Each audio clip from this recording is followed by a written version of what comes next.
ત્યારે મને પ્રસંગ યાદ આવે છે. આપણી ધરોહર તો જુઓ, ઝવેરચંદ કાલિદાસ મેઘાણીએ લખેલી વાત કરીને પછી ગીત સંભળાવું આપને. હાંજનું ટાણું થઈ ગયેલું વાઘાણી સાહેબ, અને હાંજનું ટાણું પણ કેવી હાંજ પડેલી. પંખી ધીરે ધીરે ધીરે ધીરે પંખીડા ઉડી ઉડી અને પોતાના માળા ગોતવા માંડેલા. પંખી એક પછી એક પાખું પરવાદી પંખીડા અને અગણિત કરતા અવાજ. ત્યાં તો માળે હાલ્યા મલકતા મેર બેઠા મહારાજ. આમ ઉદયના ભગવાન ઉગમણા ઓરડેથી કોરું કાઢી અને આથમવાની તૈયારી કરે. ઉદયને હસ્તના દોરડા ઉપર નટબની રવિ રાજ તો રોજ માલ્યા કરે. અરે ભાગતી ભાગતી પડજતી રાતનું સૂર્યને હાથ આવે.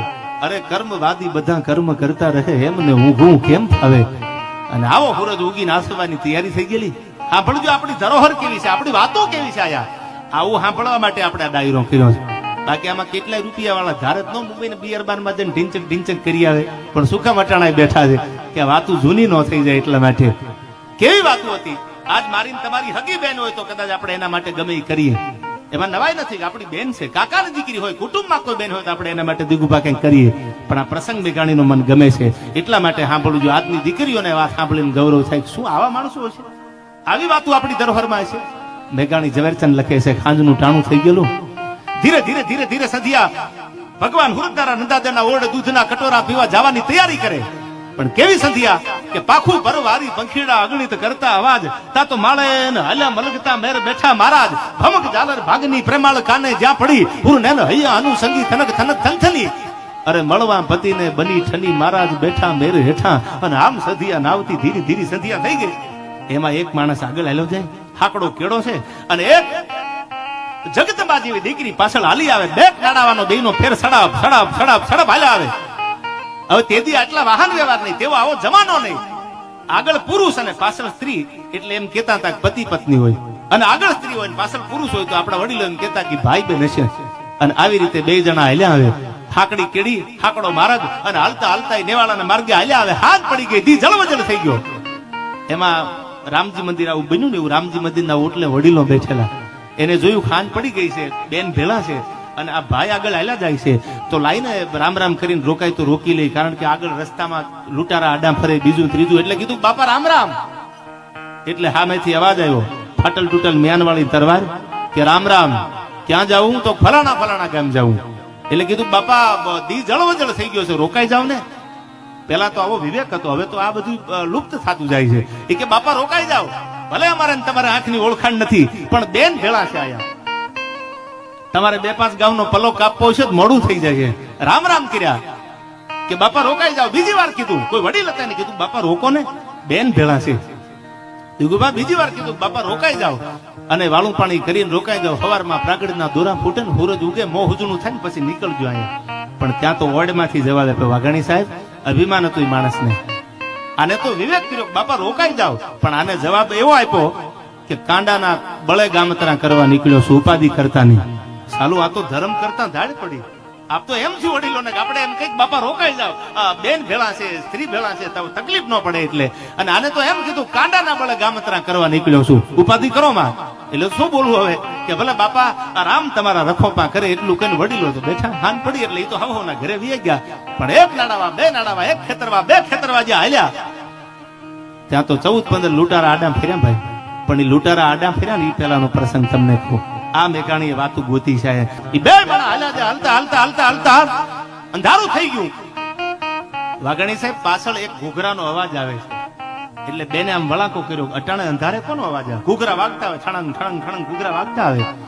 અને ઉતાવળા પગે હાલતો આવે. ખંભે એક હાથમાં કોથળો રહી ગયેલો, અને દોડતો દોડતો દોડતો ક્યાંક મોડું ન થઈ જાય, મારે પુગાડવામાં મોડું ન થઈ જાય, ઉતાવળો ઉતાવળો માણસ હાલ્યો આવે. એ બરોબર જ્યાં બેનની નજીક માણસ આવીને ઉભો રહ્યો. એટલે રામ રામ, જય માતાજી. બાબા જય માતાજી. અને કીધું કે બેન ક્યાં જાવ છો? તો અમે ફલાણા ફલાણા ગામ જાય છે. ભાઈ તમે? કે બેન હું ઉતાવળા પગે હાલું છું, મારા ખંભે ટપાલનો ઠેલો છે, અને બેન મારે આ ટપાલ પુગાડવાની છે, મોડું ન થઈ જાય એટલે ઉતાવળો હાલ્યો જાઉં છું. પણ એ વાત કરે કયું ગામ? કે સણોસરા. કે બાપા મારું સણોસરા.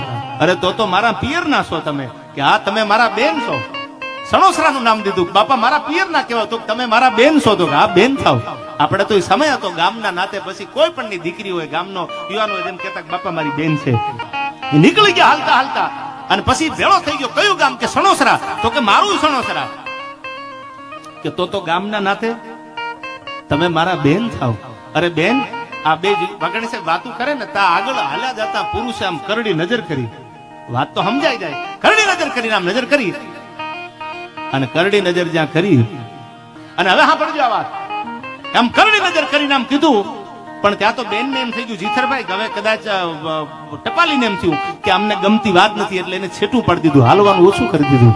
આગળ હાલ્યા ને ત્યાં લૂંટારા આડા પડ્યા.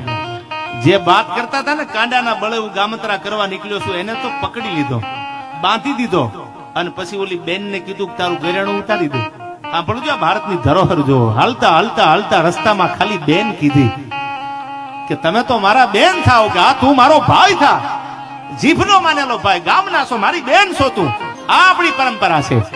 અને આ બાજુ પકડી બાંધી દીધા અને ઓલી બેન ને કીધું, કારણ કે એક બે રાશવાનો ફેર પડી ગયેલો, અંધારું હતું, અને કીધું ઉતાર. હલકારો તેથી હાથમાં ભારું લઈને યુદ્ધના મેદાનમાં ઉતર્યો આંબલાના પાદરમાં. પણ દક્ષ પ્રજાપતિનો યજ્ઞને ધમરોળવા માટે જે વીરભદ્ર નીકળે ને એમ તેથી ગાંડો થઈ ગયેલો. મહાદેવ મહાદેવનો નારો કરીને મારી બેન ને લૂંટવા આવ્યા. એક નહીં બે નહીં 7-8 લૂથું પાડી દીધી. રૂવાડે રૂવાડે શામજી ભગત તરવારના ઘા લાગી ગયા.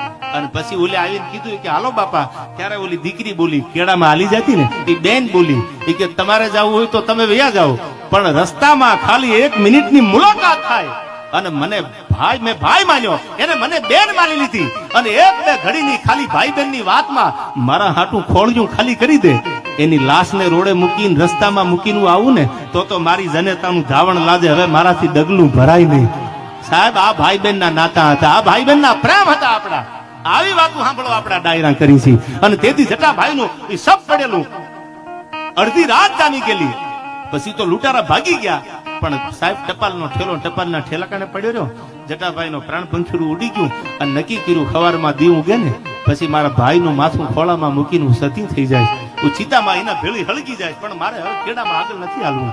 અને સાહેબ સત્ય ઘટના છે. ઝવેરચંદ કાલિદાસ મેઘાણી એમ કહેતા કે જટા હલકારા નામનો જટાશંકર બ્રાહ્મણનો દીકરો, અને એનું માથું ખોળામાં એનું સબ મૂકીને ભેલી બેને ખળગી ગઈ. આ આપણી ધરોહર છે. આવા ભાઈના અને બેનના પ્રેમ હતા. અને હું ઘણી વાર કહું છું, આપણા ગામડાની કહેવત છે, ખાળી આવે ને કે તો હાડલો લઈ જાય અને બેન આવા તાહુડા પડતા. હું ઘણી વાર કહું છું કે સાચી ઉપાધિ બેન જ કરવાની, ભલે ગરીબ ઘરમાં બેન હોય. હાળ્યું તો સારી હોટલમાં જમવાનું રાખો ને, એકચ્યુઅલી જીજુ ક્યાં રાખ્યું છે એમ કરીને પૂગી જાય ને. હા, એ માટે નહીં, પણ બેન છે આહુડા પાડવા વાળી છે.